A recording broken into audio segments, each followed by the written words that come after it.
저희 자리에 참석해 주셔서 감사합니다. 곧 시작하도록 하겠습니다.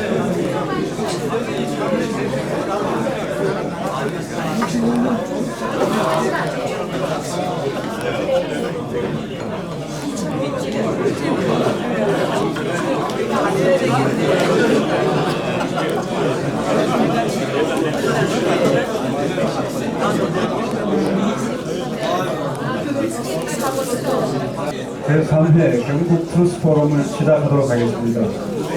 먼저 오늘 이 고르지 않는 날씨에 이렇게 많은 성황을 이루어주셔서 대단히 감사합니다. 오늘도 진행을 맡은 저는 경북고 51회임과 동시에 국방경제정책연구원장으로 있는 김재효입니다.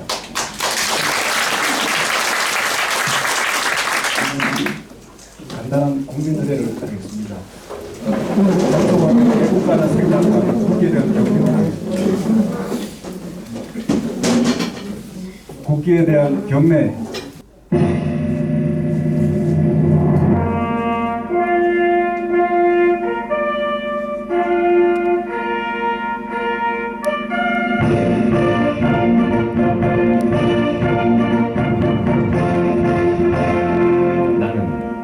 자랑스러운 태극기 앞에 자유롭고 정의로운 대한민국의 무궁한 경험을 충성을 다할 것을 굳게 결심합니다.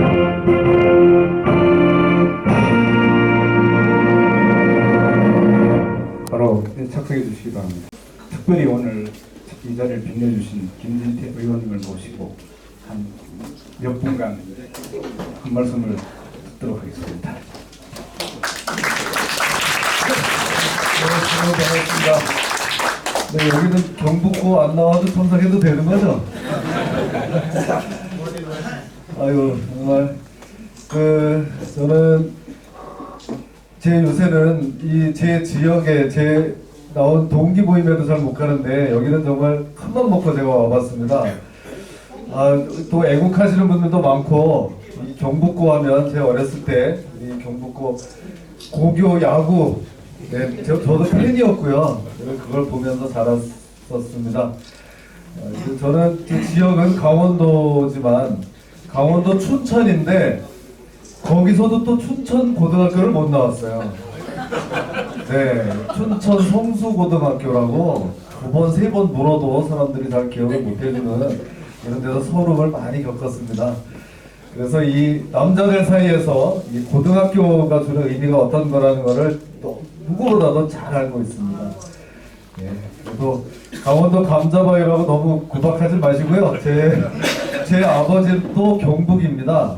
경북 성주를 이제 고향으로 저는 이제 거기서 자랐습니다만 하여튼 오늘 참 좋은 모임이고 또 우리 백모 박성현 선배님 오신다 그래가지고 조금이라도 얘기도 좀 들어볼 겸 겸사겸사해서 왔습니다. 이제 어려울 텐데 특히 우리 또 이 고교연합에서 고생들 많이 하시는 거 잘 알고 있습니다. 오늘 와서 인사를 이렇게 드리다 보니까 이미 제가 또 알고 계시는 분들 또 새로 더 입당하신 분들까지 계셔서 정말 가슴이 찡합니다. 여러분들 기대에 어긋나지 않도록 열심히 한번 싸워보겠습니다. 고맙습니다. 다음은 이어서 또 특별 순서로서 맹주성 교수님을 모시고 특별하게 시낭독회를 간략하게 긋도록 하겠습니다. 낭송해 주실 시 제목은 오 자유민주주의여라는 제목으로 시를 낭송해 주시겠습니다. 네, 모시겠습니다. 사실은 시를요 12월 13일 제가 소속되어 있는 NPTA New Paradigm of Korea 대표는 도태우 변호사고 제가 고문단 단장입니다. 거기. 그래서 1주년 기념 강연하고 시 낭송을 하게 돼 있어서 쓴 글인데요. 경북고등학교가 오늘 세 번째 한 번도 빠지지 않고 참석을 했는데 너무 부러웠어요. 정말 참 이렇게 단합이셔야 되는 그러한 그 동문들 처음 봤습니다. 그래서 혹시 어떻게 좀 이 자리에서 뭐라도 좀 해볼 수 없나 하고 저 김태형 회장님한테 여쭤봤습니다. 우리 신앙송을 하겠다 했더니 기꺼이 받아주셔서 대단히 감사합니다.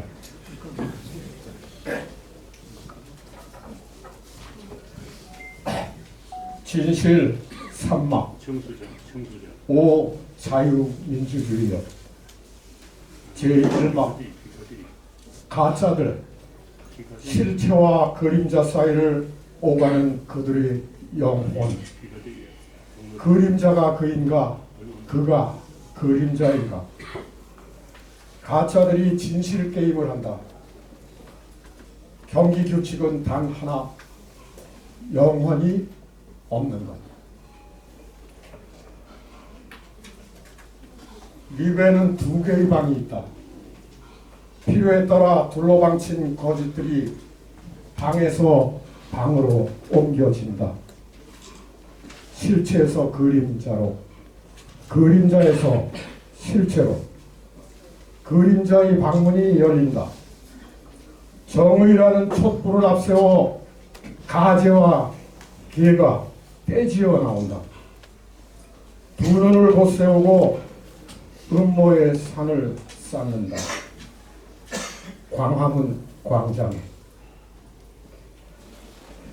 실체의 방문이 열린다. 정의라는 그림자를 앞세워 광란하는 껍데기들의 눈먼 춤 사위 음모의 산은 높아만 간다. 광장에 나뒹군다. 자유라는 이름의 문패가 조각 부서진다. 제2막 음모의 산에서 눈만 뜨면 울리는 검은 종소리 어둠이 어둠을 휘어감는다. 민주라는 옷을 입은 도시가 어둠의 두께로 신음을 한다.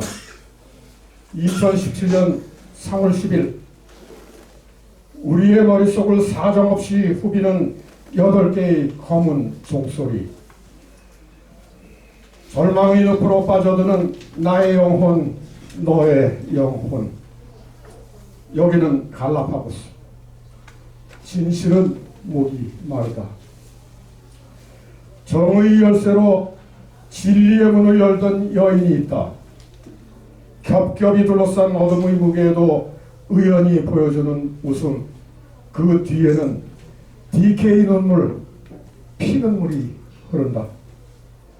눈먼 자들아 눈먼 자들아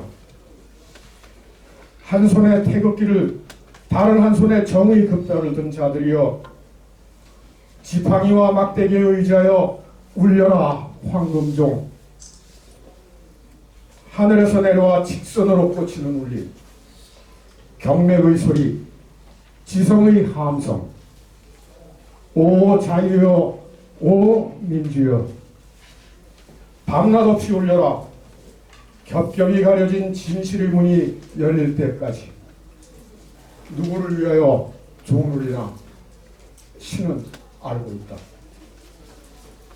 제3막 여인아 하늘 향해 너는 곧게 뻗어 직선의 공간을 이루고 있구나. 내가 이루는 공간에는 언어만 있을 뿐 휘어지는 말들은 없다. 너희 언어는 수직으로 흐르는 진실의 표상 자유 민주였노라. 우리를 둘러싸고 있는 도망치고픈 말들의 현실 눈먼 자들의 도시에 너는 모질게 살아남아 직선의 언어를 가르치고 있구나. 시에서는 무엇인지 할 수 있는 것 내가 현실 밖으로 날아오른다. 너희 공간에서 나도 또한 직선이 될 수 있으리. 너와 내가 직선의 언어로 영원을 약속할 수 있으리. 진실을 한눈에 내려보며 새벽은 시처럼 온다.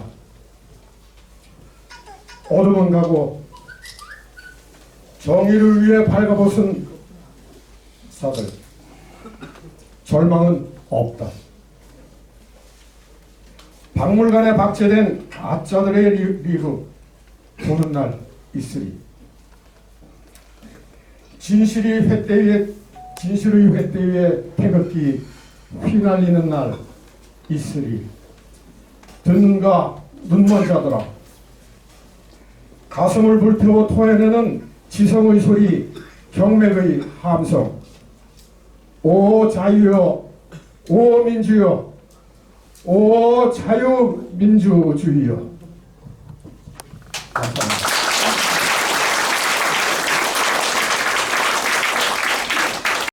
동아시아 쓰나미와 자유시민의 약진이라는 주제로 백모 박성현 주필님을 모시고 특별 강연을 듣도록 하겠습니다. 안녕하세요. 제가 이 강연이 늘어지는 경향이 있어서 시계가 어딨나 했더니 시계가 없어요.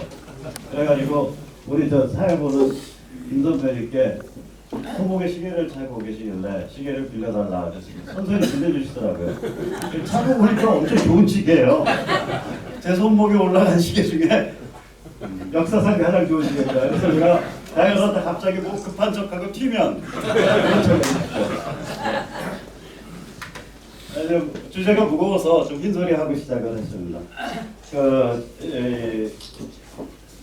그냥 다짜고짜 말씀을 좀 여쭈면, 지금 김무성 의원이나 뭐 이런 사람들이 그 인도적 차원에서 불구속 재판을 해야 된다 뭐 이런 얘기를 하는데, 이게 뭐 앞뒤 자르고 그 소리만 하면 이거 박근혜 대통령 완전히 거리 취급하는 얘기거든요. 이거.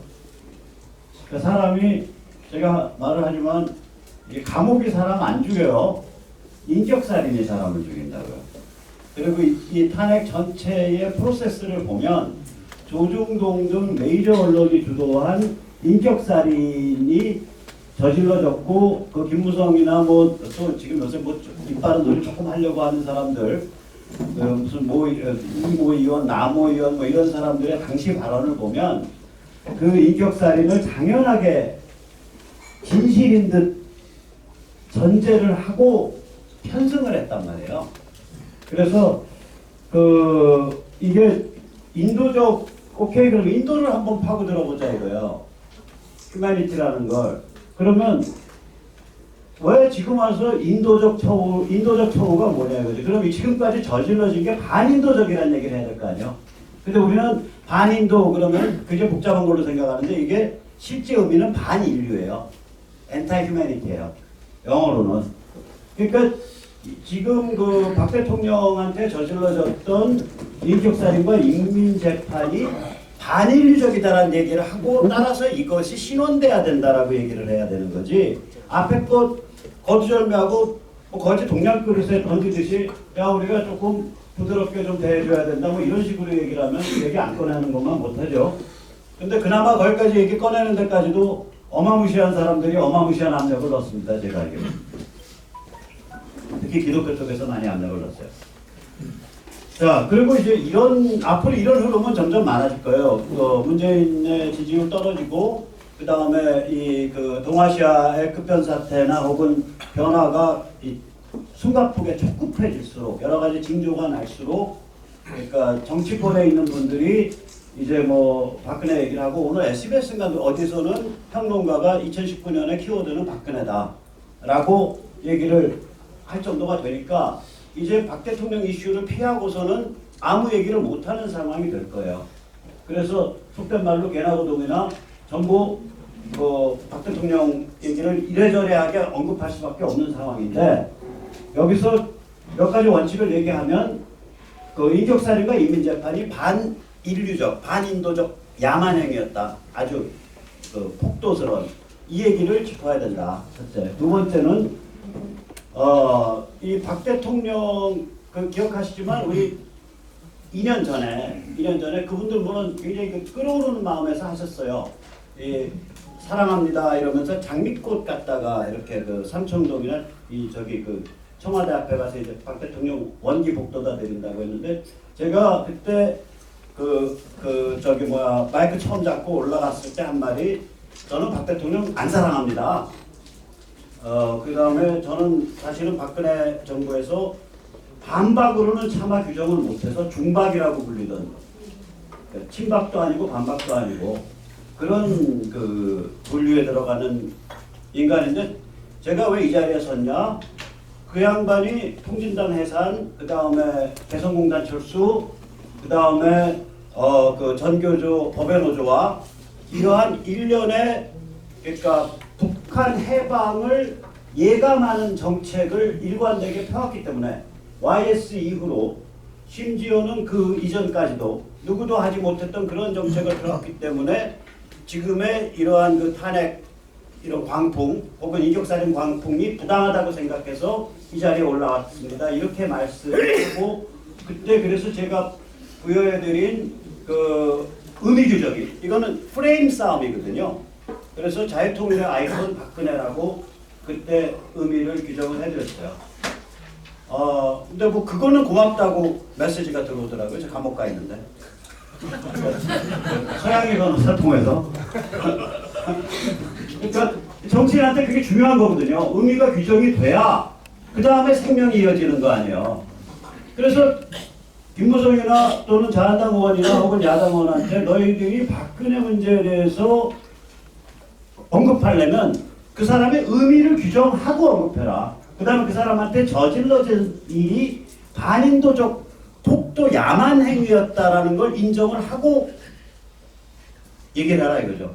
그러니까 탄핵 자체만 보면 그러니까 무슨 얘기냐, 정치 투쟁으로서 순수 정치 투쟁으로서의 권력 투쟁으로서의 탄핵이라 그러면 저는 아까 그런 생각할 수 있어요. 솔직히 말하면. 그러니까 무슨 얘기냐, 아니 소통 잘 안 돼. 그 다음에 그 정치 권력을 이렇게 맹한지는 그 힘이 약해. 그 다음에 보니까 저 여자 저기 곱게 퇴임시켜 놓으면은 30년 동안 1000만 표 끌고 다니는 1인 정당이 돼가지고 자기는 평생 보스할 길이 없어. 이런 이해관계 혹은 그런 불만이 누적이 돼서 아이 탄핵시켰으면 좋겠다 까지 생각할 수는 있는데 그게 어떻게 인격살인에 편승하냐고요. 권력투쟁도 정정당당하게 해야지. 그래서 이런 얘기들을 이 사람들이 해야 되고 가장 베이스는 미중전쟁과 북한 해방의 심각성에 대한 인식이 있어야 돼요. 근데 지금 우리나라 정치인, 언론인, 법조, 지식층 전체가 이 미중전쟁과 북한 해방에 관한 심각성에 대한 이해가 없다고요. 이게 정말 현실적이고 아주 지금 치열하게 진행되고 그게 언제 어떤 형식으로 폭발할지 모르는 상태라는 데 대한 그 상황인식 자체가 없는 거예요. 그래서 그런 상황이 제가 그 정치인 분들한테 부탁드리고 싶은 거는 그 상황인식을 하고 굉장히 영악한 기회주의적 처신을 좀 해봐라. 왜 기회도 못 읽냐 이 바보들아. 이게 제가 정치에 계신 분들한테 하고 싶은 말씀입니다. 근데 이 동아시아 쓰나미가요, 이게 이제 예를 들어서 얼마나 엉터리인지 말씀드릴게요. 그럼 영어로 쓰인 기사에서도 그런 얘기가 나와요. 요번에 미국이 그 60일 유예했잖아요. 원래 1월 1일부터 25%포인트로 기존 2천억 달러에 해당하는 관세를 25%포인트로 인상하는 거를 60일 유예해서 3월 2일부터 딜이 안 되면 90일인데 지금부터 90일이고 원래 1월 1일부터 하기로 했었으니까 1월 1일 기준으로 하면 60일이고요. 지금부터 하면 90일이고요. 그 유예를 했는데 이걸 두고서 휴전이라고 부른다고. 아미스티스. 그러니까 영어권 기사에서도 그렇게 불러요. 근데 가만히 생각을 해보세요. 이건 휴전이 아니고 최악 상황으로 에스컬레이션 되는 거를 유예한 거예요. 기존에 적용되고 있는 관세 계속 적용되고 있고 기존에 미국이 지재권에 대해서 그 중국 기업들에 대해서 보복하거나 조치 취하고 있는 거. 그 어디죠? 저기 그 후지안 반도체, 후지안 진화 반도체에 대한 복수 이런 것도 계속 진행되고 있거든요. 그럼 기존 조치는 계속 진행되면서 추가적 무기 투입을 더 할 거냐 말 거냐를 가지고 추가 무기 투입을 내가 60일 동안 90일 동안 그러니까 3월 2일까지 하면 지금부터 하면 90일 동안 내가 유예해 줄게. 그러니까 에스컬레이션 유예지 이게 휴전이 아니라고요. 그러니까 이런 상황 하나하나 이해해서 보면 특히 한국 기레기들은 너무 심한데 이 상황의 그 엄밀성, 엄혹성을 전달을 제대로 못하고 있는 것 같아요.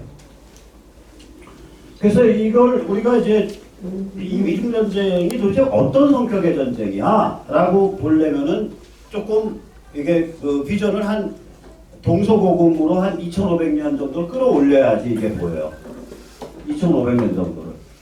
참고로 이제 이 인류는요, 이 인구 증가를 보면 예를 들어서 인류가 10억을 언제 돌파했지? 생각을 해보면 불과 100년 전이에요. 1920년에야 지구의 인구가 10억이 됐어요.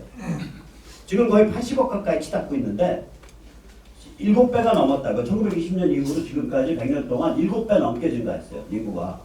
그러면 그 이전은 어떤 상태냐? 완전히 멜더스 게임이에요. 특히 산업혁명 이전에. 멜더스 게임이라는 게 뭐냐면 너무나 잘 아시다시피 인구가 증가하면 먹거리가 없어서 전쟁 혹은 기근으로 인구가 감소하고 다시 또 먹거리가 그러면 이제 사람 머릿수랑 먹거리의 그 양이 맞아가지고 다시 고만고만하게 살면서 조금씩 증가하다가 또 어느 선을 넘으면 또 기근과 전쟁으로 다시 떨어지고. 그러니까 산업혁명 이전에는 완전히 이 전체 인류 문명이라는 게 멜더스 게임 속에서 돌아가요. 어쩔 수가 없다고요. 이게 멜더스 게임이 산업혁명 이후에 풀리기 시작해서 인구가 급증가하거든요. 그래서 지난 100년 동안만 해도 무려 7배 이상 증가했다고 인류 인구가. 만약에 이 레이트로 앞으로 100년을 증가하면 500억 되는 거예요. 앞으로 100년을. 인류 인구가 그 정도로 급증했다고 이게. 그러면 이게 이제 이 멜더스 게임이 펼쳐질 때, 특히 전통 사회에서, 그러니까 현대 문명 이전에 멜더스 게임이 펼쳐질 때 지구에서 제일 물자가 많고 그게 뭐 빈부 차이 이런 걸 떠나서 전체적으로 사이즈가 큰 제국이 어디냐?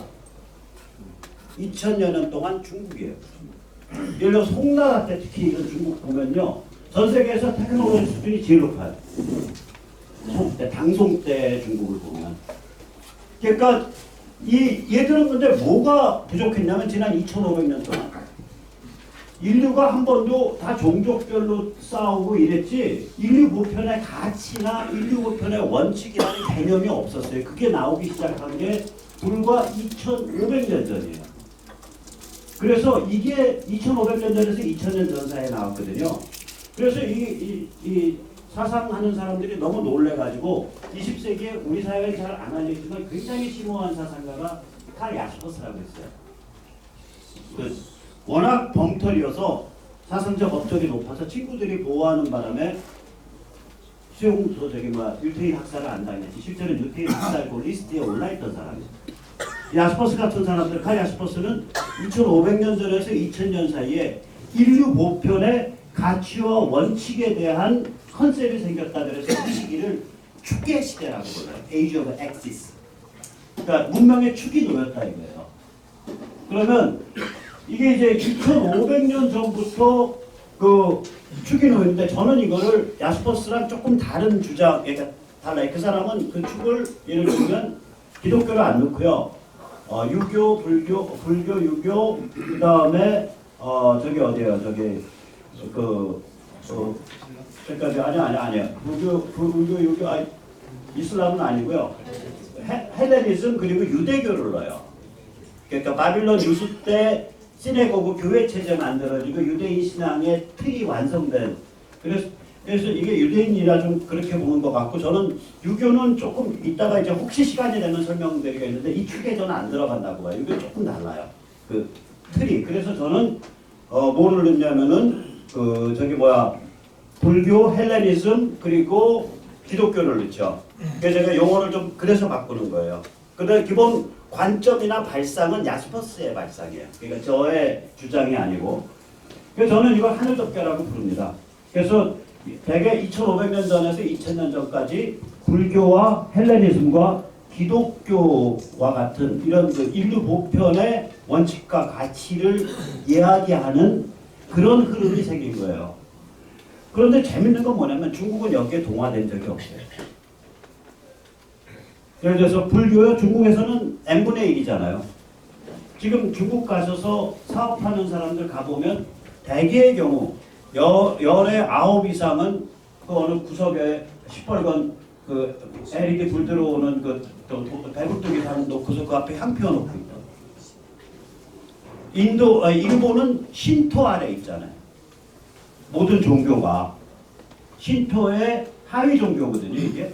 그러니까 이 보면은 아무튼간에 중국만 가지고 얘기를 하면 이 하늘 덮개를 자기 전체 사회의 기본 원리로 채택한 적이 없는데요, 얘들이. 지난 2,500년 동안 단 한 번도. 가만히 한번 생각을 해보세요. 한 번도 없다고. 또한 자유시민의 가치관. 그러니까 이제 가치관이라면 이제 영어로 버추고 비르투죠. 이걸 그냥 글자 그대로 번역을 하면 비르투는 이제 라틴어 발음이고 미덕인데 이게 선악 개념이거든요. 현대 문명에도 선악 개념이 성립할 수 있다라는 게 보수주의입니다. 현대 문명에 선악 개념이 성립할 수 있다는 게 보수주의고요. 피바다 계급투쟁, 피바다 민족해방투쟁 안에 선악이 성립한다라는 게 전체주의예요. 무슨 말씀인지 아시겠죠? 그런 선악 없어. 그냥 좋은 게 좋은 거야 하고 가면 이제 PC 리버럴이에요. 그러니까 뭐 양심적 병역거부도 좋은 거고 뭐 레즈비언도 좋은 거고 호모섹수얼도 좋은 거고 트랜스젠더 성전환도 좋은 거고 그런 선악이 없는 거예요. 무슨 말씀? 그렇게 간단하게 정리드리면 현대 문명 이게 이제 오늘은 그 얘기 더 안 들어갈게 굉장히 좀 근본적인 철학적인 얘기라서 어쨌거나 이 자유시민의 가치관을 중국인들이 내장한 적이 없죠. 한 번도. 여기는 자유민주주의. 그럼 자유민주주의의 뿌리가 뭐냐 이거야. 내가 왜 자유민주주의 내가 왜 지지하는데 개인 존엄성이거든요. 개인이 존엄한 존재다라는. 그래서 1904년에 우남 이승만의 책이 독립국가도 아니고 독립민족도 아니고 독립정신이란 말이에요. 이게 왜 그러냐면 정신의 주인은 개인이잖아요. 그러니까 조선인 그 당시 개념, 그 당시 용어로 조선인 한 명 한 명이 존엄한 독립적 개인이 되지 않으면 독립할 필요가 없다라고 본 사람이에요, 그 양반이. 그러니까 자유민주주의, 우리 자유민주주의 해야지. 근데 가만히 왜 해야 돼요? 왜 우리가 해야 돼요? 그러니까 개인이 존엄한 존재라고 생각하기 때문에 그러는 거거든요. 이게 사회를 엔지니어링하는 피바다 속에서 부속품으로 목 자르고 갖다 죽이고 이럴 수 없는 존재다라는 그런 개념 때문에 우리가 자유민주주의를 지지하는 거잖아요. 그러면 이런 개인 존엄성이나 독립적 개인이라는 건 그럼 어떻게 우리가 보호되는 거야? 만약에 그게 정치인이든 그게 법조인이든 그게 언론인이든 그게 일반 지식층이든 우리가 옛날부터 진실 존중과 공정의 존중의 마인드를 우리 사회의 기본으로 깔고 있었다면 그런 탄핵 광풍이 있을 수가 없죠. 그러니까 자유민주주의를 마지막에 뒷받침하는 우리 행태의 원칙, 개인적 행태의 원칙은 결국 맨 마지막 들어가면은 진실 존중과 공정 존중밖에 안 남아요. 이게 진실과 공정을 존중하지 않으면 개인이 존엄성을 보장받지 못하는 거예요. 대통령이라는 여자도 완전히 힘쓰는 제도권 언론이 담고 맺고서 하루아침에 무슨 최태민 악령이 씌운 정신병자라는 둥, 최순실 아바타라는 둥, 비아그라 그룹섹스를 했다는 둥, 7시간 세월호 가는 둥 이래가지고 사람을 아작을 낸 다음에 그거를 촛불은 아름다워요 나발을 불고 그래서 수백만이 몰려나왔다는데 누적 1,000만이 달성했다는 둥 얼마나 아름다운 민주의 축제냐라고 하루 종일 선동해서 그 짓거리를 해놓고 나니까 거기에 편승해서 정치인들은 탄핵 소추하고 그 위에다 올라타가지고 법조인은 탄핵 인용하고 그 다음에 세고랑 채워서 끌고 가서 감옥에 쳐넣는데 대통령을 그러면 일반인은 한번 밝히면 어떻게 밝히냐고요. 그걸로 가는 거 아니에요. 그러니까 진실과 존중이 없으면 개인의 존엄성이 성립할 수가 없어요. 개인의 존엄성이 성립할 수 없다는 얘기는 자유민주주의 깨졌다는 얘기예요. 그래서 제가 엊그저께 누구랑 한 20일 전에 대한민국 폭도공화국 군다 그러니까 얼굴이 시커머지더라고요. 이 양반이. 그러니까 심각한 사람이라서 그런 거예요. 그 생각을 안 해본 거야. 만약에 폭도공화국이라면 자기가 목숨을 걸고 저항해야 된다는 결론이 나오잖아요. 자, 그러면 우리가 이러한 중국 애들이 한 번도 멜더스 게임에서는 전통사회, 산업혁명 이전에 메이저스 게임의 최고 승리자예요, 중국이. 그러니까 전쟁 나고 굶어 죽으면 다시 인구 줄어들고, 그러다가 좀 가다가 조금 나아지면은 다시 인구 좀 올라갔다가 또 전쟁 나고 굶어 죽으면 다시 전쟁 나고 기근 들면 또 굶어 죽고 사람 죽어. 이 멜더스 게임의 최고 승리자. 그러니까 현대문명 이전에 멜더스 게임의 최고 승리자가 누구냐? 한국입니다. 근데 얘들은 한 번도 하늘덮개나 자유시민 가치관에 대해서 그걸 내면화하라. 내면화라는 인터널라이즈인데 여기 연배들이 계시니까 이게 습이에요. 습. 우리가 습관할 때 습. 불교 같은 데서는 습에 대한 설명을 할 때 그러니까 향기 같은 거, 향랑 같은 거를 오래 몸에 차고 있으면 피부와 옷에 그 향이 밴다 할 때 그 배는 걸 습이라 그러거든요. 그래서 몸에서 안 떨어지는 거. 그러니까 내면화한다는 건 한자 개념으로 설명된 습입니다. 그러니까 지금 중국 미중 전쟁의 핵심은 이 기본적으로 어떤 근본적 가치관을 너희가 내면화하라라는 강제예요. 이게 2500년 만에 그런 165편의 가치관, 165편의 원칙이 지구상에 나타나는 게 2500년 전인데 여러 가지 형태로 한 2000년 전까지 한 500년 동안 나타났는데 그거 나타난 이후에 한 번도 중국인들에 대해서 너희가 이거를 내면화해야 돼 라고 강제한 적이 없다고 어느 누구도. 왜냐면 거기가 전통사에서는 멜더스 게임의 최강의 승리자예요. 그래서 굉장히 근본적인 변화가 일어난다는 말씀을 좀 드리고 싶고요. 그래서 이제 보면 이게 이제 지금 중국이 하고 있는 행태는 기본적으로 중체서용이에요. 중체서용이라는 건 한자에서 체라는 건 본질이고요. 용이라는 건 편의상 갖다가 쓰는 그 어떤 그 도구 같은 거를 그죠. 체와 용 그런 개념이거든요. 한문에서 잘 아시잖아요. 그러니까 중국의 전통적으로 내려온 것들을 본질로 삼고 뼈다구로 삼고 몸통으로 삼고 그 위에다가 이게 덧칠하는 거 그거는 서양 문명으로 덧칠을 해서 우리가 살아갈 수 있다라고 그렇게 주장을 하기 시작해서 중국 애들이 한 160년 전부터 서양 문명이 중국에 몰려들었을 때 그러면 그러니까 서양의 과학기술만 사용하고 중국의 멘탈과 중국의 어떤 체질은 그대로 간다. 그게 우월한 거다. 이게 중체서용 멘탈인데 이 멘탈이 과연 멘탈이냐 이거예요. 제가 말씀드리는 건. 이 멘탈을 딱 까면요. 뭐가 나오냐면 세계의 중심, 중화라는 건 세계의 중심 아니에요. 세계의 중심을 다스리는 하늘의 아들이에요. 중화 천자 사상이라고 이게. 얘들이 기본적으로. 그러니까 이게 하늘의 아들이라는 그러니까 세속의 절대 권력자가 최고의 종교 상징이기 때문에 아까 말씀드린 그게 불교가 됐던 기독교가 됐던 뭐가 됐던 그게 그 하늘 덮개로 올라탈 수가 없는 거예요. 다른 얘기를 들어드릴게요. 중국에서 하늘 제사를 지낼 수 있는 유일한 사람은 천자밖에 없어요. 조선왕은 하늘 제사 못 지냈어요. 조선왕이 하늘 제사 지낸 거는 일제가 억지로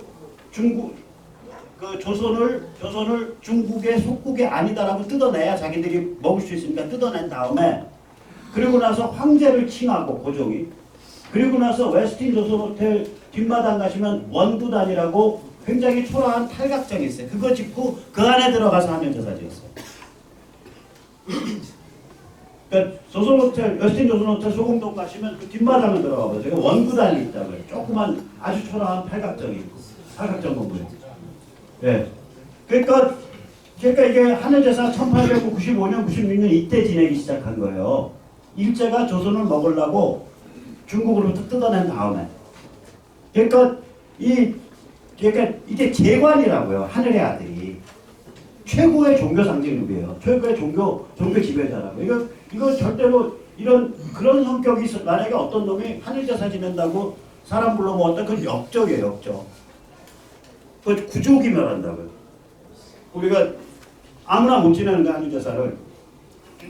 그러면 나중에 이제 시간이 되면 알겠지만 시간이 안 될 수 있으니까 잠깐 드리면은 뭐냐면 결국은 유교라는 거 어떤 거냐면 세계의 중심을 다스리는 하늘의 아들이라는 체제를 인정을 하고 이 체제가 아주 무지막지한 예를 들면 이거 그냥 방치하면 아스텍 같이 가는 거예요. 이집트 파라오 같이 가요. 진시황 같이 가요. 여기에 안전밸브를 어떻게 달아줄 거냐, 어떻게 안전밸브 달아서 관리해 줄 거냐, 이 고민이 유교예요. 그 안전밸브를 달고 관리할 수 있는 정신세계를 갖춘 자가 유교가 말하는 군자예요. 제가 보는 유교는 그거예요. 그래서 제가 유교를 그 하늘덮개의 그 불교, 헬레니즘, 기독교에 안 넣는 거예요. 그러면 전제가 중화천자 사상이다. 이게 전제가 기본이. 그래서 안 넣는 거예요. 자, 그러면 이제 이거는 그러면 이게 중화천자 사상이 무슨 멘탈이냐 이거예요. 인류 보편은 멘탈이 아니잖아 이게.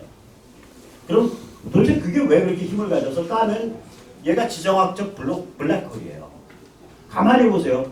중국의 뿌리는 황하중상류 아니에요. 황하중상류라는 게 어디냐?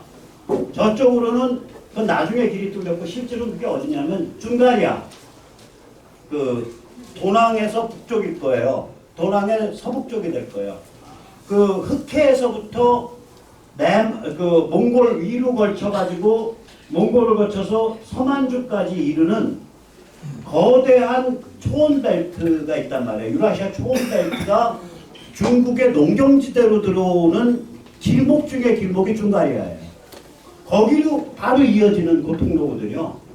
그러니까 중국의 발원지 자체가 아래 농경과 위에 유목의 그 오버랩되는 지역에서 발원한 농경지대예요. 농경인데 거대한 그 유목벨트가 딱 그 조인트에서 발원을 했다고요. 그러니까 중국은 어떤 데냐면 그냥 중국 역사 가만히 보세요.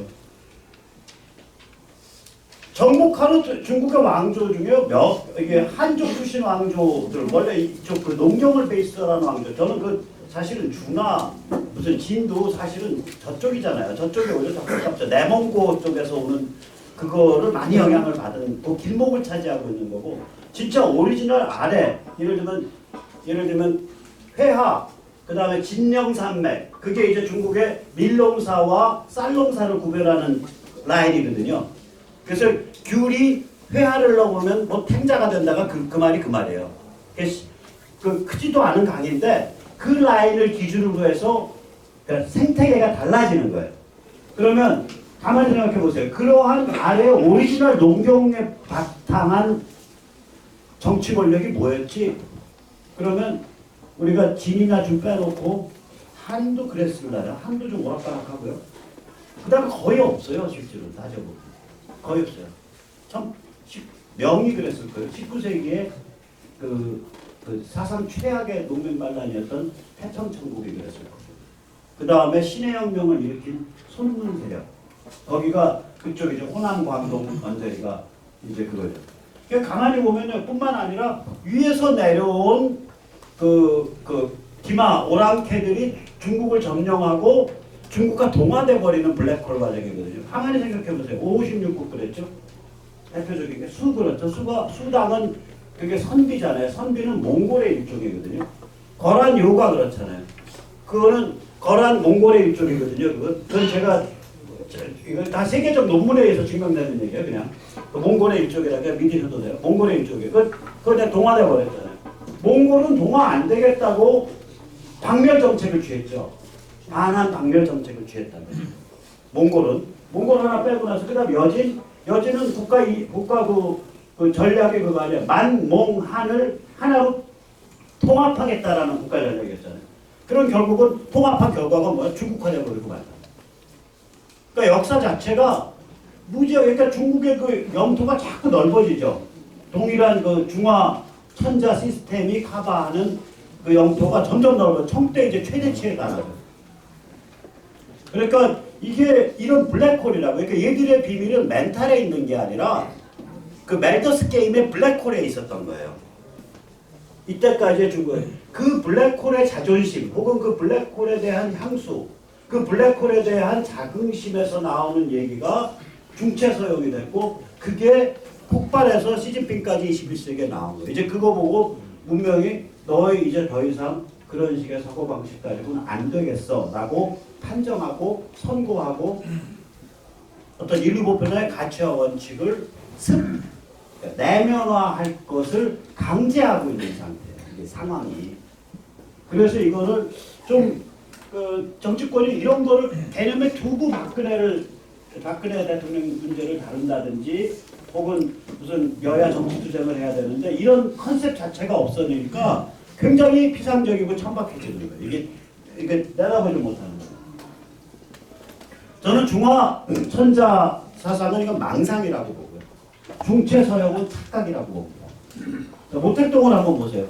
이 모택동 체제는 망상과 착각, 이게 중화 천자라는 게 있으니까 중국 돈이 1원서부터 100원까지 전부 모택동이잖아요. 이게 천자들이에요. 근데 중국 돈 가만히 놓고 보시라고. 이게 천자를 모시는 거에 급급한 거예요. 그 시스템 다시 만든 거라고 얘들이. 돈에서 나타나는 그림마저도. 그리고 모택동의 모택동이 노려봤던 건 뭐냐? 세계 1등가는 자급자족 중국 공산주의. 이 꿈을 위해서 50년대 후반에 중반에 저기 대학진 일으켜서 한 5천만 군대 일으켰잖아요. 이 꿈, 이 망상을 하겠다고 설치는 바람에 문역을 해서 지식층을 10년 동안 길러내지 않고 기존 지식층까지 다 시골 내려보내서 똥장 묻히게 한 거예요. 류사우치 등소평 장점인 후징타오는 뭐냐면 이런 망상은 안 가졌어요. 중화천자는 안 가졌는데 뭐냐면은 중체서형을 할 수 있다고 생각한다. 그러니까 중국 공산당 일당 독재 체제가 유지되면서 서양의 시장과 과학기술 문명을 과학기술을 흡수해서 중국이 잘 살 수 있다고 생각해 그걸 증명한 사람들. 한번 가만히 저기 한 30년에 걸쳐서. 그 시진핑은 뭐냐? 얘는 다시 망상으로 돌아간 거예요. 착각과 망상으로. 근데 얘는 어떤 관점이냐면 차라리 모택동은 순진한 데가 있어. 얘는 먹고 사는 거는 세계 시장과 세계 질서 속에서 먹고 살아. 거기서 식량 수입하고 거기서 에너지 수입하고 거기에 물건 팔고 그런 놈이 중화천자식 방식으로 지유한 패권을 갖겠다는 거예요. 그러니까 이게 뭐가 앞뒤가 안 맞는 거니까 이게 망상이죠. 시진핑 한 짓이 그거예요. 지난 한 짓이. 그게 쌓여져 갖고 트럼프 행정부 때 너 임마 버르장머리 못해 안 그러면 그냥 주저앉는 거야 라고 왁구를 짠 거야 이게. 그러면 이 정도 일이 벌어질 때는 당연히 우리한테 이게 의미를 가질 거 아니에요. 우리 한국을 규정하잖아요. 이런 일이 벌어지면. 근데 이런 일을 얘기들을 잘 안 해요. 안 해왔다고 사람들이. 시진핑의 슬로건을 한번 보세요. 제가 대국 굴기가 그거 아니야. 대국으로 지화론을 크게 몸을 일으킨다. 중국몽, 중국의 꿈. 이것도 똑같은 얘기입니다. 중국 제주 2015. 한 그 열 몇 개 되는 그 최첨단 과학기술 영역에서 그게 뭐 산업 스파이가 됐든 지적증권 해적질이 됐든 카피 록다운이 됐든 무슨 수단을 통해서라도 그 대학 연구원 차원도 기업 차원도 뭐 상사 직원 차원도 무슨 수단을 통해서라든 중국이 그런 전략적 첨단 분야에서 자급자족적인 1등 국가가 돼야 된다. 이게 중국 제조 2025라는 문서의 핵심이거든요. 그 다음 일로 일대. 이건 뭐냐면 일로 일대에 가만히 포함된 나라들 한번 생각해 보세요. 일본이랑 싱가포르도. 그 다음에 베트남, 필리핀, 말레이, 인도네시아랑은 남사군도. 남사군도 위치 자체 보면 중국보다는 베트남, 필리핀, 말레이가 그 인도네시아 섬, 그 무슨 섬이죠? 보르네오가 수마트라인가 섬가 말레이 땅이잖아요. 거기랑 훨씬 가까워요. 남사군도가. 말레카예요. 그 말레이 반도 맨 아래. 그 다음에 말레이시아, 미얀마, 스리랑카, 몰디브, 파키스탄. 그 다음 미국이랑 척져 있는 이란. 그 다음에 저기 어디 홍해에 거쳐서 스웨즈 운하 들어가는 길목의 오른쪽 국가의 모퉁이 국가 예멘, 왼쪽 모퉁이에 있는 지부티. 그 다음에 이런 거를 다 엮어가지고 자기들의 지정학적 지배 벨트를 만든다고 그걸 위해 가지고 얘들이 한 짓이 뭐냐? 여기 나오는 그거죠. 차관더, 데트 트랩. 이게 부패하거나 좀 부패할 가능성이 있는 그런 정부들이 다 장악하고 있는 나라니까 가서 돈 쓰세요. 그럼 10조 쓰세요. 그러면 10조 쓰면 인마이 포켓으로 5천억은 들어오잖아요. 최소 5%는 들어올 수 있잖아요. 그러니까 그 돈 빼먹는 재미로 돈을 쓴단 말이에요. 그러면 이제 경제성이 없는 프로젝트니까 또 부패해 있으니까 실패하죠. 실패하면 돈 못 갚으니까 거기 중국에도 그냥 노동한다고 수만 명 들어와 거기서 눌러 앉고 그 항구 내놓으셔. 그 철도 내놓으셔. 이제 이렇게 되는 거예요. 그게 차관 덫이거든요. 영토 영해 항행 자유를 파괴하는 군사 도발을 하죠. 예를 들어서 아까 그 남사운동 같은데 그냥 시멘트 부어갖고 그냥 뜨거 내리는 비행장 만들고 저거 하잖아요. 그럼 남사운동한테 얘들 좀 주장이 뭐냐면요. 인도네시아, 필리핀, 말레이 반도, 그 다음에 보르네오 섬, 요 위로 구성이 되어 있는 요 바다가, 그러니까 중국으로 치면 해남도 그 홍콩 아래부터 해서 요 바다가 이게 남진하에거든요. 남진하의 90%가 자기들 거라는 거예요.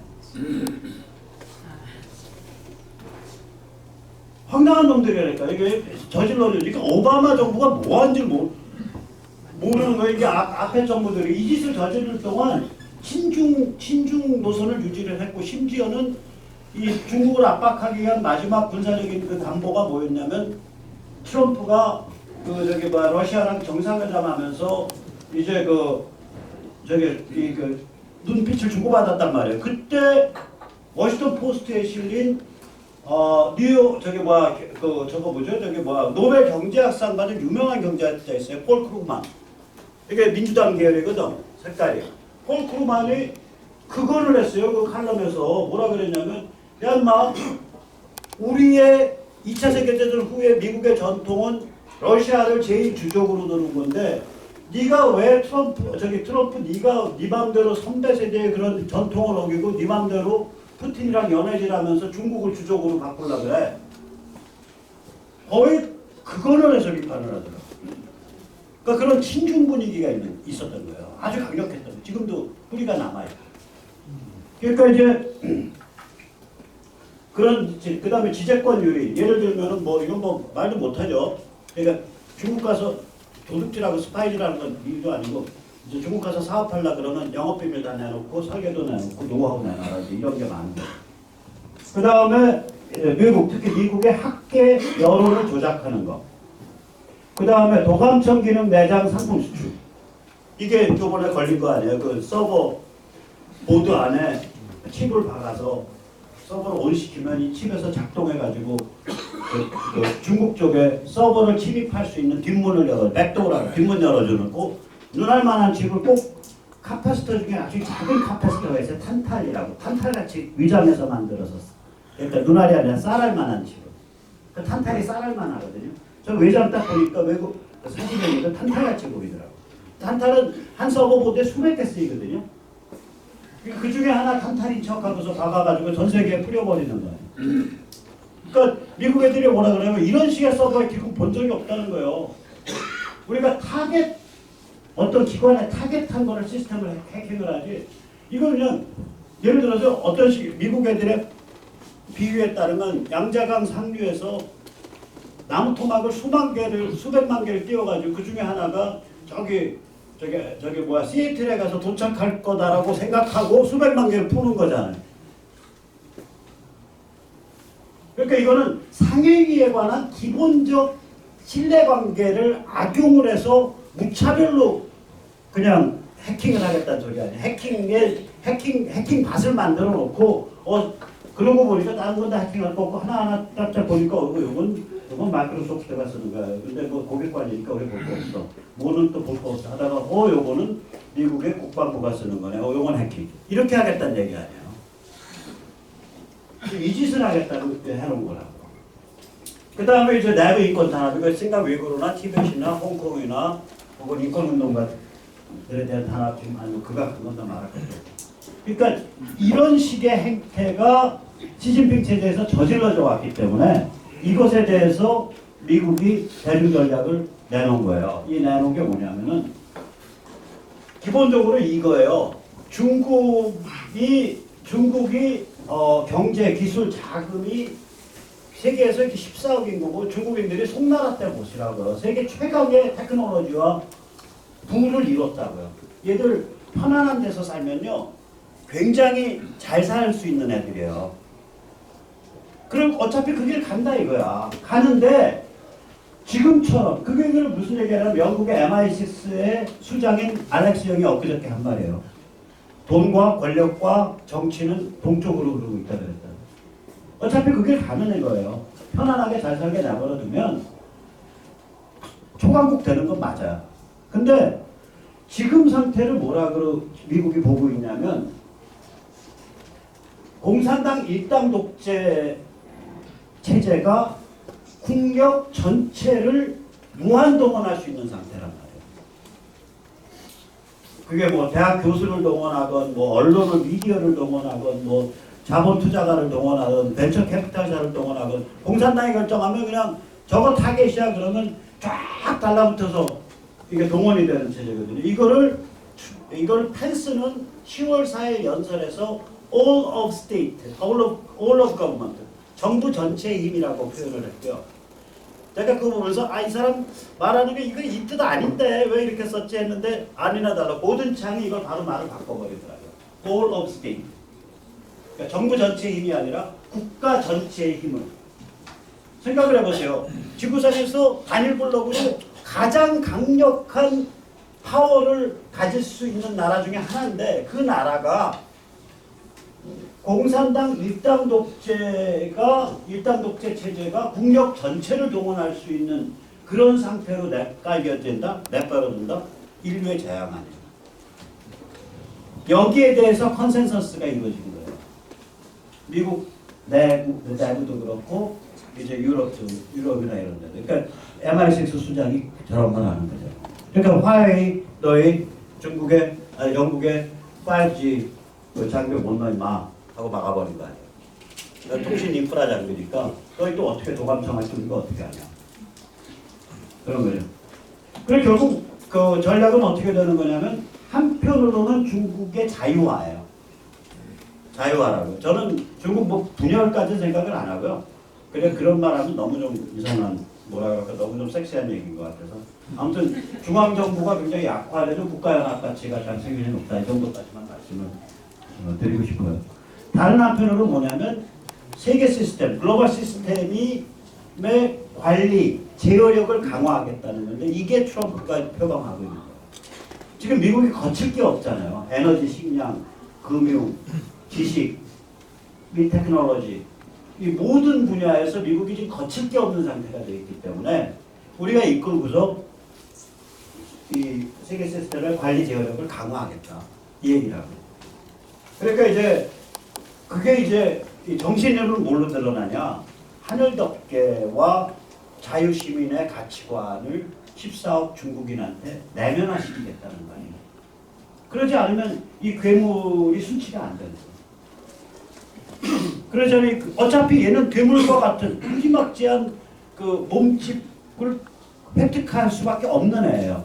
오케이, 너가 만약에 무지막지한 몸집을 획득할 수밖에 없다면 너의 지능과 영혼이 그 몸집을 가지고 인류의 재앙이 안 될 수준까지 와야겠다. 최소한은. 그렇게 전략이 짤 수밖에 없죠. 그러면 이제 이런 관점에서 그럼 북한의 방은 어떤 전략적 가치를 이 미국이 주도하는 세계 시스템의 입장에서는 어떤 전략적 가치를 갖고 있냐. 설명을 잠깐 드리면 일단 이게 북한의 핵과 미사일이 메인 차이나예요. 왜 그러냐면 그 핵 실험 6번 중에 4번이 시진핑 체제에서 이루어졌고요. 유의미한 미사일 실험 30번 중에 25번이 시진핑 체제에서 이루어졌습니다. 그래서 핵은 수소폭탄 기술까지 갔고요. 미사일은 본토 타격을 운운하는 수준까지 갔죠. 그러니까 우리가 아까 얘기를 드렸지만 일로 일대 무슨 뭐 싱가포르가 어떻다는 둥, 뭐 저기 뭐야 남사군도에 뭐 비행장을 짓고 미사일 기지를 뒀다는 둥, 말레카 해협이 어떻다는 둥, 수에즈가 어떻다는 둥, 이란이 어떻다는 둥, 파키스탄이 어떻고 뭐 미얀마가 어떻고 이거 다 합쳐봐야 일로 일대 그 세계를 그 아시아 태평양을 뺑뺑 돌아가는 그 도발 다 합쳐봐야 북한의 핵과 미사일 도발이 가지는 심각성의 10분의 1도 안. 북한의 핵과 미사일은 시진핑의 도발이라고 저는 그렇게 봐요. 그러니까 자기들의 입맛에 따라서 미국과 맞겨줄 수 있는 깡패 특수부대를 옆구리에서 하나 기른 거예요. 이게. 그렇게 해석되는 거예요. 까면은 메이드 인 차이나 기술, 메이드 인 차이나 부품이 나올 수밖에 없다. 까면. 이걸 까면. 자, 그러면 미국이 이 문제를 볼 때 그럼 북한을 왜 해방하러 들어간다. 이게 무지막지한 일이거든요. 어느 정도 무지막지한 일이냐. 오늘 조병설전에서 제가 조성환 교수랑 얘기했지만 미국이 저런 부대가 있어요. Security Forces Assistance Brigade, 그러니까 SFAB라는 부대가 있어요. 이게 맨 아래가 중사야. 맨 아래 계급이. 그래서 브리게이드 하나가 한 600명 돼요. 58개 팀. 한 팀에 12명. 얘를 뭐 하는 애들이냐? 평양 빡 간 다음에 저거 붕괴되고 나면은 치안 만들어야 돼. 치안 시스템, 치안 부대. 그 치안 부대, 그 치안 군사력, 치안 군경을 그게 시큐리티 포스거든요. 그걸 치안 군경 물리력을 시큐리티 포스라고 불러요. 안전 부대. 안전 군사력. 그러니까 보안 군사력. 보안 군사력을 길러주고 이끌어주는 전문가들이에요. 한 팀 한 팀이. 그러면 한 여단이 SFAB 한 여단이 약 60개 팀인데 그게 5개 만들어졌다고요. 이번에. 그럼 300개 팀이에요. 그게 뭐냐면 군 단위에 하나씩 집어넣어도 150개 팀 남는 거예요. 이 팀 하나가 뭐 수십 명에서 수백 명의 그 보안군을 이끌겠죠. 그러니까 우리말로 하면 전투경찰. 군과 경을 겸한 치안, 그러니까 이게 평정 시스템, 평정 준비라고 이런 건. 그러면 이런 무지막지한 것을 플랜을 짜고 있는 거 아니에요. 실행하든 안 하든 컨틴전시를 일단. 그리고 물리적 준비 다 하고 있는 거 아니에요, 지금. 전부 무기 쟁여놓고, 저기 군사력 다 쟁여놓고, 저기 토마호크 미사일 쟁여놓고, 지금 동아시아 할 때 굉장히 많이 쟁여놨거든요. 그러니까 한미훈련도 필요가 없는 거예요. 해봐야 문재인 정부가 다 알아갖고 북한이 알려줄 텐데. 저도 안 해. 저도 안 해요. 한미연합훈련 안 해. 하면 바보야. 어차피 저지르면 미국이 주도해서 뉴질랜드, 호주, 영국, 일본, 이스라엘 뭐 이런 애들이 먼저 저지르고 뒤에 올라타는 게 프랑스, 독일 이런 애들이 독일은 없죠 못하게 프랑스 올라타고 뭐 이럴 텐데 그렇잖아요. 앵글색슨이 이끄는 미국계 이끄는 영어권 나라들 플러스 뭐 일본 이렇게 해서 일 저지르고 뒤에 저거 올라탈 거 아니에요. 프랑스 올라탈 거 아니에요. 항상 그런 식으로 일 저질러 갔잖아요. 그러니까 저지르는 순간 최초 15분 동안은 한국군 못 낀다니까요. 한국 못 껴요. 정보 나가는데 어떻게 껴요? 아마 1초 전에 갔지. 1초 전에. 그 1초는 뭐냐면 땅 하고 그 토마호크 한 1000발 떨어지는 그 순간 그 1초 전에 그러니까 쏠 때 말고 쏘는 건 1시간 전쯤 쐈을 거고 날아가는데 토마호크가 마하 1 정도 되니까 한 1000km, 1시간에 한 1000km 날아가거든요.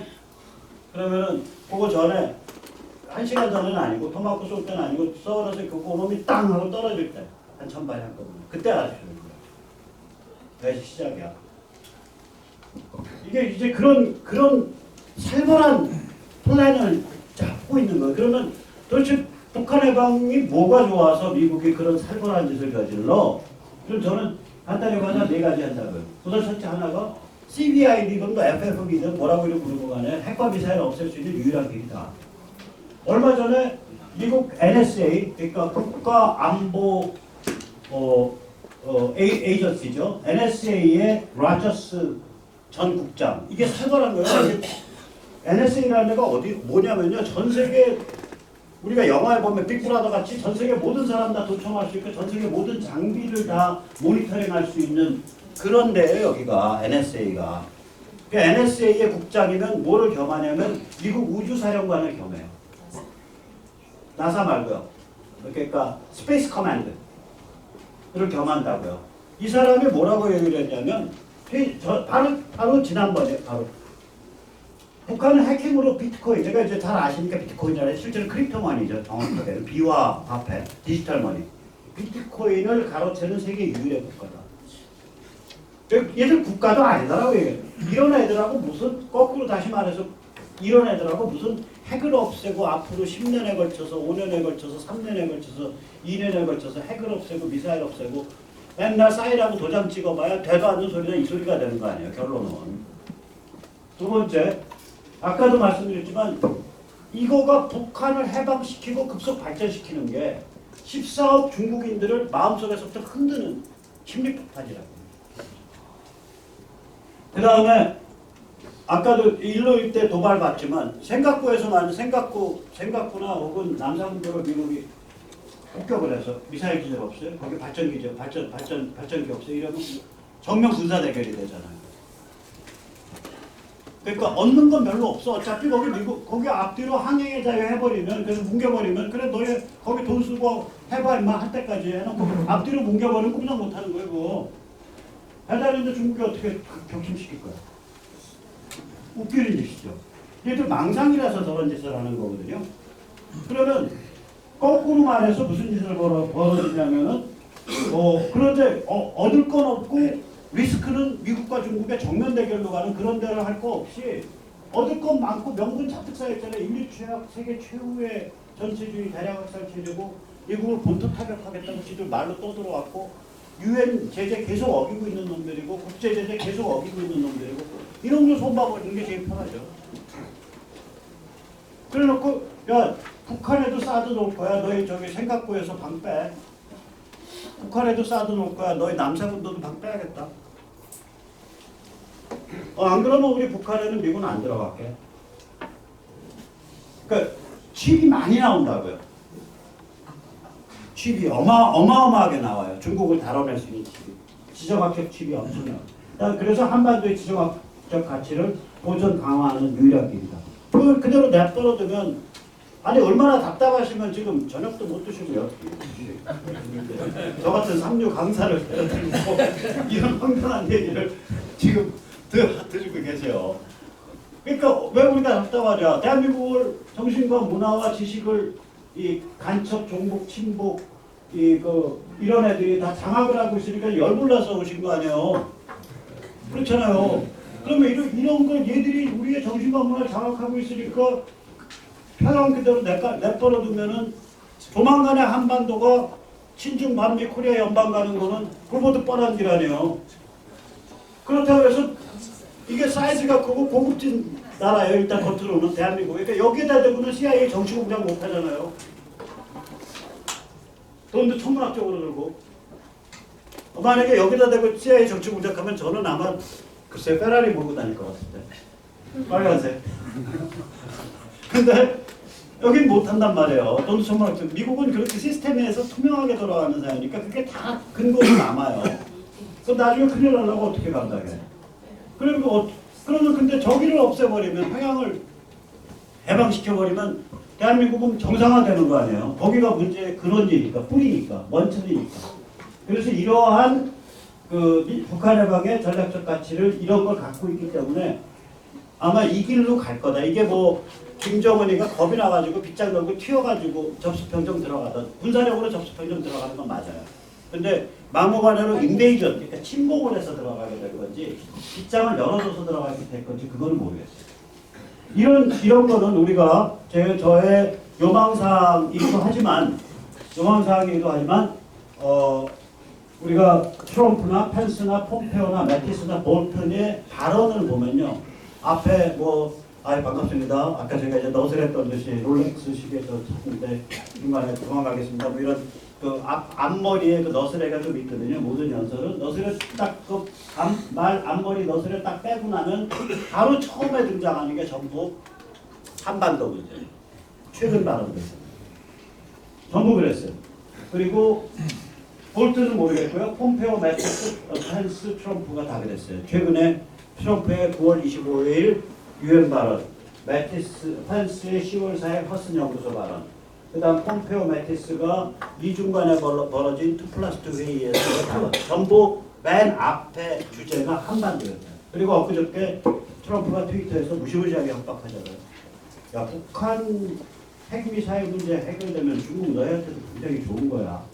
우리 어감으로 그거거든요. 굉장히 무례한 얘기예요, 이게. 무지하게 무례한 얘기고 무지한 협박이라고 했죠. 이게 유해교적 프로토콜을 완전히 깨는 식의 표현이잖아요. 그걸 트위터에서 찍힌다는 게 얼마나 무례해요. 만나서 손 붙잡고 얘기해야지. 그러니까 그리고 요새 들어가 본 거 보면 앤드루킴 날라가죠, 성킴 날라가죠. 좀 칼라가 이게 비둘기 칼라였었거든요. 그 자리에 누가 들어와요? 그런 자리 비슷한 자리. 아직 앤드루킴 자리 정해지지 않았지만 미국 국무부 아태 차관보에 동아태 차관보에 이런 일이 없었거든요. 사실 이 정보 군사 정보 전문가 공군 출신 데이비드 슐런 들어왔죠. 그 다음에 저게 북한과의 실무 협상 그거에 동구권 소련권 붕괴 때 그걸 관리했던 전문가예요. 그때 신부 차원에서 비건이 들어왔잖아요. 스킨 비건. 또 무시무시한 정보개통 사람들이라고. 이런 사람들로 포진하는 거, 이런 발언들을 보면 미국이 북한 해방 프로젝트를 아주 현실적으로 이제 왁구를 다 짰구나 이런 생각이 들어서 제가 이런 생각이 한 달 반 전부터 들어서 갑자기 제가 무지하게 게을러졌어요. 잠도 무지하게 자고요. 요새는 수면제도 안 먹고 그냥 발가락이 있어도 일이 세상이 잘 될 것 같아요. 네. 자, 그래서 이제 거의 다 됐습니다. 그래서 이 동아시아 쓰나미로 다시 돌아가 보죠. 그래서 우리가 이게 뭐 김진태 의원이 됐던 혹은 좀 굉장히 마음에 안 드는 뭐 김무성이가 됐던 나경원이가 됐던 혹은 이현주가 됐던 이런 정치인들이 북한 해방과 중국 길들이기라는 중국 길들이기가 정확하게는 테이밍 차이나예요. 제가 관계 있는 지식인 단체에서 하는 게 국제 세미나를 하나 준비를 하고 있는데 그게 제목이 테이밍 차이나입니다. 중국 길들이기. 그리고 중국 길들이기와 한국인들의 선택이라는 제목으로 이제 국제 세미나를 하나 구상하고 있는데요. 어쨌거나 그런 상태에서 이 두 개의 큰 틀이 짜이고 우리가 그 위에서 이 문재인 정부에 대한 투쟁을 하는 거고 우리가 그 위에서 박 대통령에 대한 얘기를 해야 된다. 제가 아까 누가 어느 분이실까 미국 가시느라고 준비하시느라 바쁘다고 말씀하셨는데 저도 이제 누가 미국 간다 해서 무슨 문서를 영어로 하나 만들어 달라고 해서 만들고 있는데 만든 문서의 핵심이 그거예요. 미국이 박 대통령 문제에 대해서 어떤 시그널을 보내는 것이 왜 미국의 국익에 유리한가? 를 영어로 좀 정리를 해보려고 하고 있어요. 그러니까 그 사람들이 이런 쿨한 얘기할 때는 그게 올바라서, 그게 선해서 이런 얘기는 순진한 소리고, 그게 왜 너희의 지금 중국에 관한 전략, 너희의 한반도 전략, 너희의 국익, 내셔널 인트레스트에 왜 유리한지. 박 대통령에 관해서 올바른 시그널을 보내는 게 박 대통령 문제에 대해서. 그거를 좀 정리해 보려고 하고 있어요. 어쨌거나 이래서 우리가 이 정치인, 법조, 언론, 지식층 전체가 이런 빅픽처를 가지고 그러니까 박 대통령 억울해요, 꺼내주세요가 아니라 이게 우리가 파악하는 너희의 지금의 전략적, 정치적 노선이 이런데 박 대통령이 나오는 게 왜 너희한테 유리한지. 그럼 똑같단 말이에요. 김무성이나 뭐 그게 나경원이든 이현주든 김진태든 김문수 선배든 간에 내가 이러이러한 김문수 선배 하니까 또 오시네. 이제 선배차 안 붙이고 그래. 선배차 붙였지. 싸가지 없는 후배들어서 네, 선배, 내가 또 김문수 붙였어요.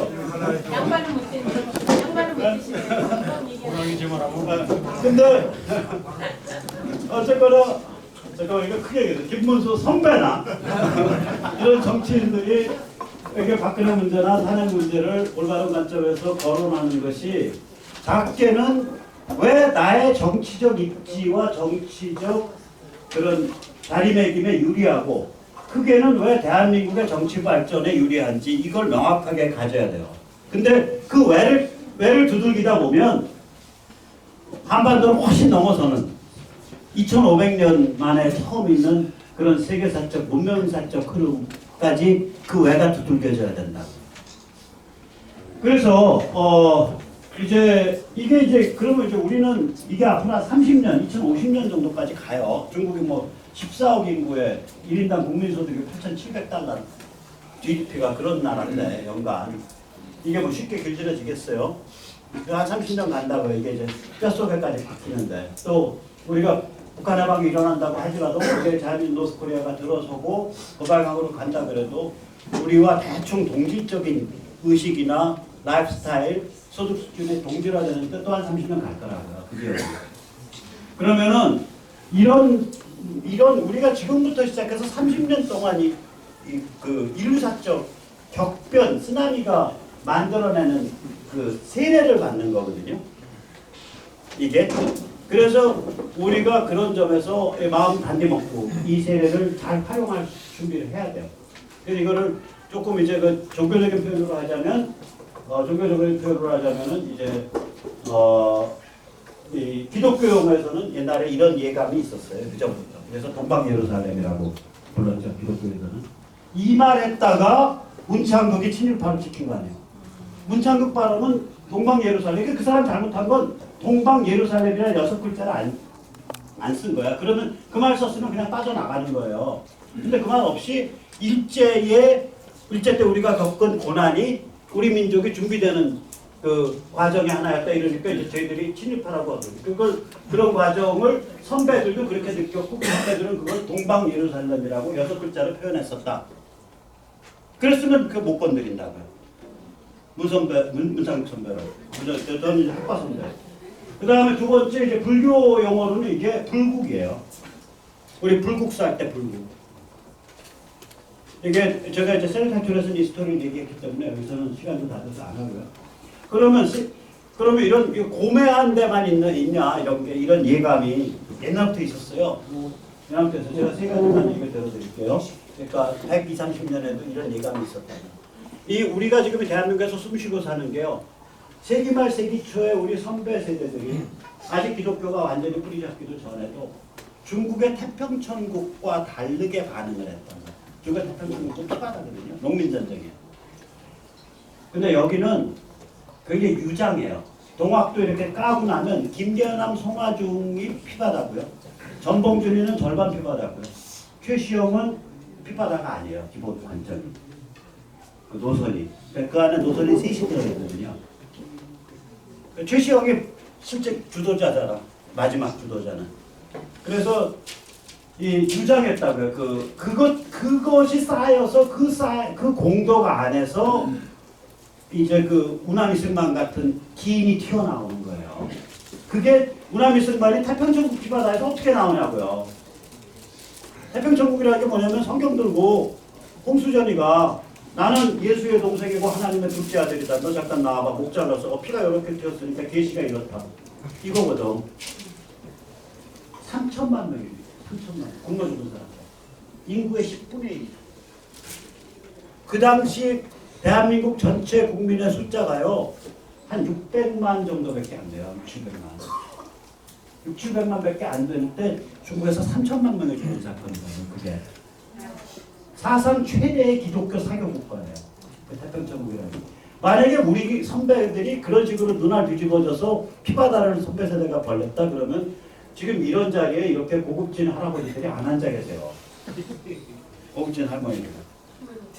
무슨 말인지 알겠죠? 고급진 아줌마. 고급진 아가씨는 없네. 그게 다 그 선배 세대로부터 그게 쌓여졌기 때문에 이게 나오는 거지. 이게 하루아침에 안 나오는 거예요. 그러면 그때 아직 기독교 세례 덜 받고 아직 현대 문명이 모를 때 어버버 하면서 자기가 표현하고 싶었던 게 있을 거 아니에요. 그 어버버가 한 3개쯤 유형이 돼요. 하나는 동학의 용어로는 뭐냐면 이게 서학과 동학이 만날 때 개혁이 일어난다. 개벽이 일어난다. 최시영이 남긴 말입니다. 그러니까 조선 사람들이 현대 문명과 그 안에 깃들어 있는 멘탈을 흡수할 때 세상이 완전히 길이 바뀐다. 이 소리예요. 그 다음에 김일보는 등탑팔교죠. 등탑팔교는 뭐냐면 제가 이제 저 주요 공부 잘 안 해요. 주역의 팔교는요. 저는 관점을 볼 줄 알거든요.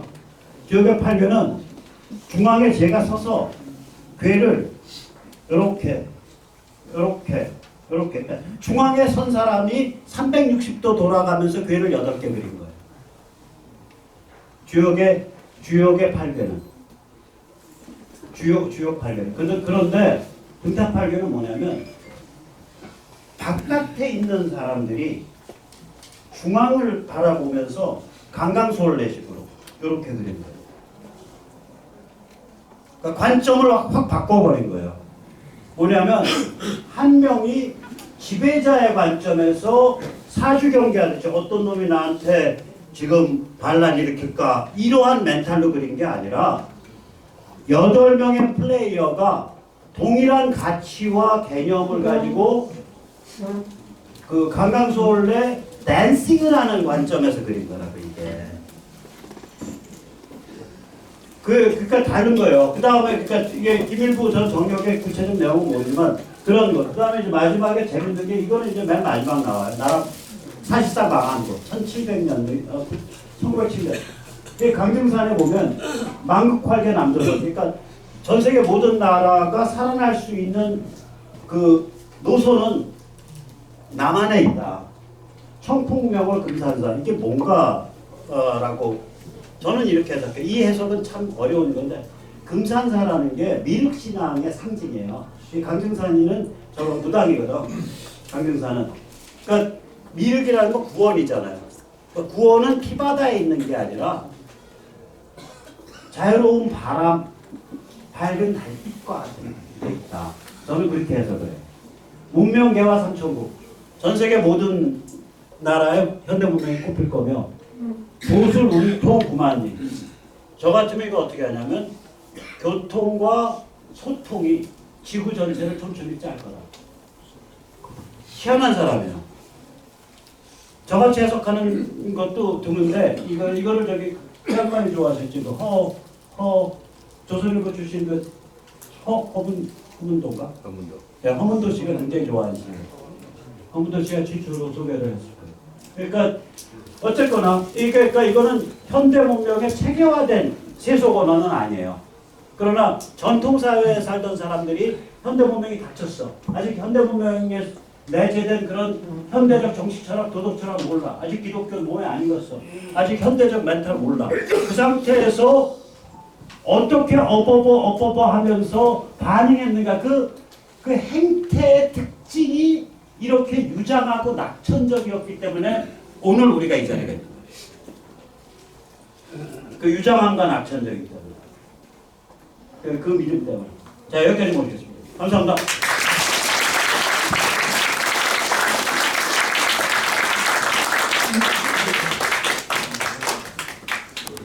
항상 참석을 이렇게 해주시고 아까 좀 출발이 늦어졌었는데 지금 막 도착하신 우리 김문수 전 의원 겸 의원을 모시고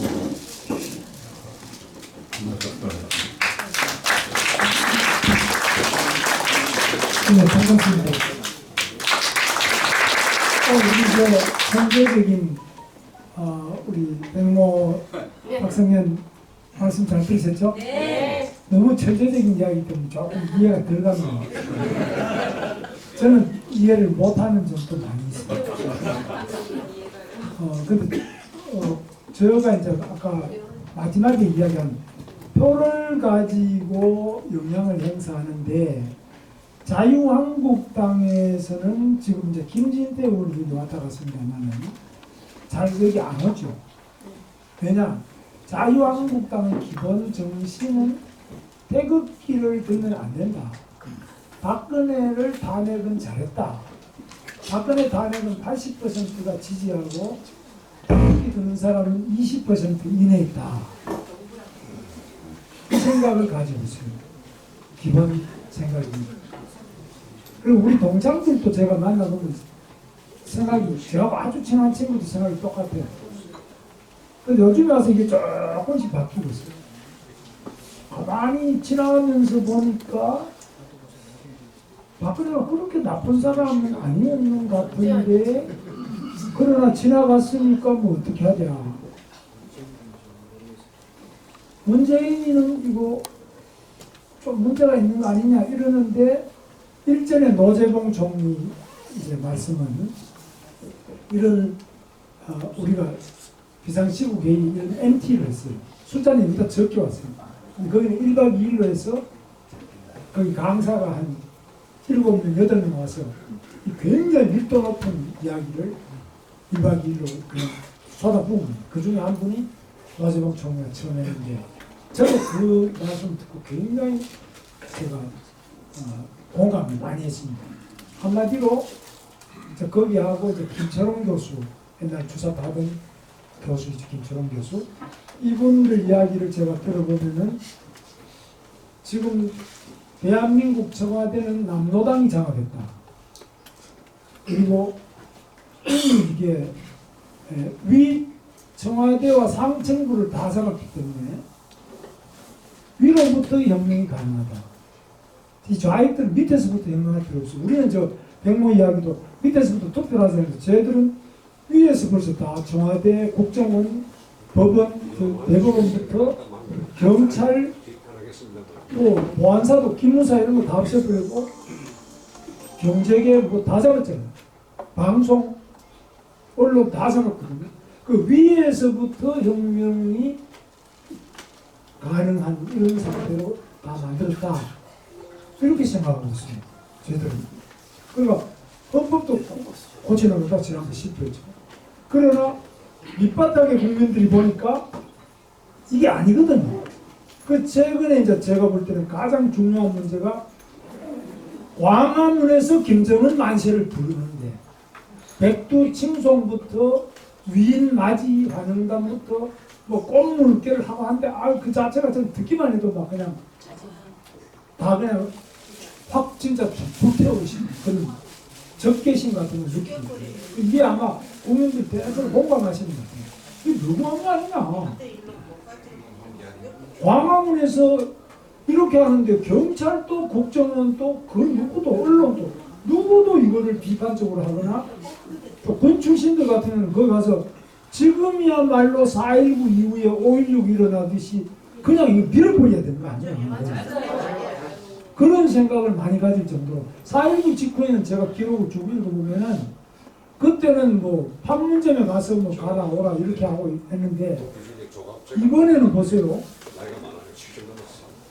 이번에는 아예 광화문에서 내놓고 그리고 플래카드를 서울시청 담벼락에다가 다 붙여놓고 그리고 전 시내 다 백두친송위원회 위원단 모집한다 그러고 플래카드를 다 붙여도 그거 제대로 떼거나 집행을 강제로 안 하고 경찰 국정은 물론 안 하고 언론도 물론 안 하고 그냥 이게 그냥 넘어가는 중이지. 그래서 야 이거는 나서야 된다. 저도 뭐 그런 생각을 하고 있습니다. 이거 이제 나서지 않으면 그냥 넘어가는 거다. 지금 말할 때가 아니라 눈에 다 두드러지게 눈에 환하게 보일 만큼 이 남조선 노동당의 활동이 청와대만 장악한 게 아니라 시내를 다 장악하고 각 자치단체부터 서울시 각 구청 다 잡았습니다. 싹 다 잡았습니다.